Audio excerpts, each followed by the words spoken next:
The National Weather Service in Little Rock has issued a severe thunderstorm warning for southwestern Perry County in central Arkansas, east central Scott County in western Arkansas, southwestern Yell County in central Arkansas, until 10:15 p.m. Central Standard Time.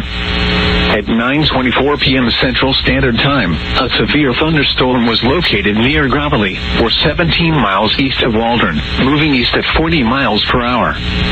Expected hazards include quarter-size hail. This is a radar-indicated threat. The following impacts are expected. Damage to vehicles is expected. Locations impacted include Danville, Ola, Gravely, Church Valley, Plainview in Yell County, Petit Jean River WMA, Muddy Creek WMA, Corinth, Wing, Oleo, Kingston, Bluffton, Rover, Blue Ball, Sunlight Bay Park, Carter Co Park, Union Hill, Tula, Macedonia in Yell County, Mount George. For your protection, move to the lowest floor of a building. Torrential rainfall is occurring with this storm and may lead to flash flooding. Do not drive your vehicle through flooded roadways.